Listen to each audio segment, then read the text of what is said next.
Hi అండి. టమాటా రసం, కొద్దిగా మిరియాలు, వెల్లుల్లి రెబ్బ, జీలకర్ర, అల్లం వేసి కచ్చాపచ్చగా దంచుకోవాలి. స్టవ్ పైన కుక్కర్ పెట్టుకొని కొద్దిగా పాలమేగడ వేసి దంచుకున్నదంతా కూడా వాటిలో వేసేసుకొని ఓ 2 ఎండుమిరపకాయలు వేసి బాగా వేపుకోవాలి.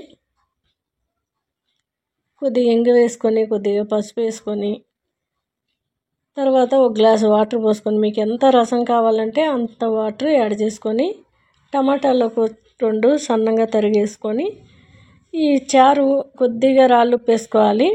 పిల్లలకి బాగుంటుందండి, పిల్లలు తినడానికి చాలా బాగుంటుంది. మనం 2 విజిల్ వచ్చాక కింద దించేసుకొని కవ్వంతో బాగా మెదుపుకుంటే చాలా సింపుల్గా ఈజీగా రసం అయితే తయారవుతుంది.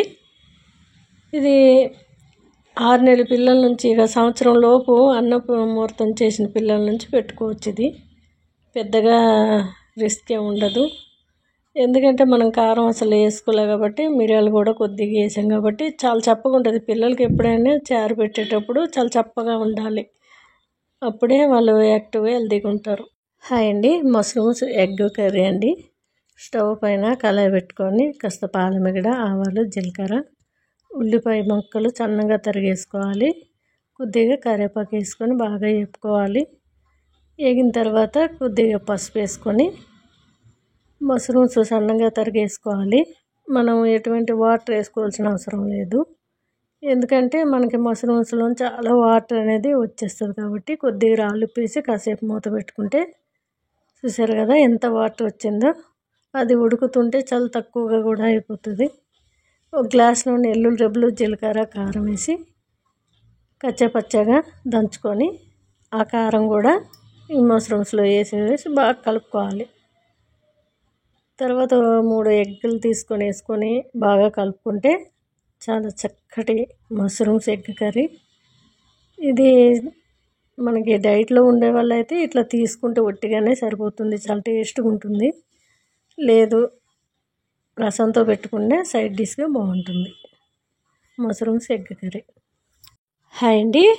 పెరుగు చారులో చేస్తున్నాను, చాలా బాగుంటుంది. ఒక కప్పుడు పెరుగు గిన్నెలో వేసుకొని కవ్వం పెట్టి చిలుక్కోవాలి. మరీ పలుచగా కాకుండా మరీ చిక్కగా కాకుండా నార్మల్గా మనం పప్పుచారు చేస్తే ఎలా ఉంటుందో అలా చేసుకుంటే సరిపోతుంది.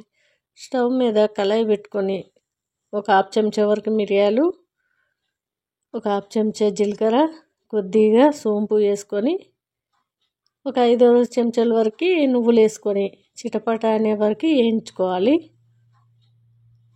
అవి వేగిన తర్వాత మిక్సీ గిన్నెలో వేసుకొని కచ్చాపచ్చగా పౌడర్లా చేసుకోవాలి. మరీ పేస్ట్లా కాకుండా కొంచెం రఫ్గా పౌడర్లా చేసుకుంటే బాగుంటుంది. పోపు గరిటలో కొద్దిగా జీలకర్ర, మెంతులు, 3 ఎండుమిర్చీలు, కొద్దిగా కరివేపాకు, ఇంగు వేసుకుంటే చాలా చాలా టేస్ట్గా ఉంటుంది. మీకు కావాలంటే ఇంకా శనగపప్పు, మినపప్పు అవి కూడా వేసుకోవచ్చు. ఆ మిక్సీ గిన్నెలో చిన్న అల్లం ముక్క వేసి పొడి చేసుకుంటే సరిపోతుంది. ఈ పోపు గరిటలో కొద్దిగా ఇంగు వేసుకుంటే చాలా టేస్ట్గా ఉంటుంది. మెంతులు, ఇంగువే పెరుగుకి చాలా రుచిని అనేది పెంచుద్దండి. ఈ మిక్సీ పట్టుకున్న పొడి అంతా కూడా ఆ పెరుగులో వేసుకొని మీకు ఎంత చిక్కగా కావాలంటే అంత చిక్కగా ఉంచుకోవచ్చు, లేదంటే కొద్దిగా వాటర్ యాడ్ చేస్తే మనకి బాగుంటుంది. ఓ చిటికెడంత రాళ్ళుప్పు వేసుకున్నాను.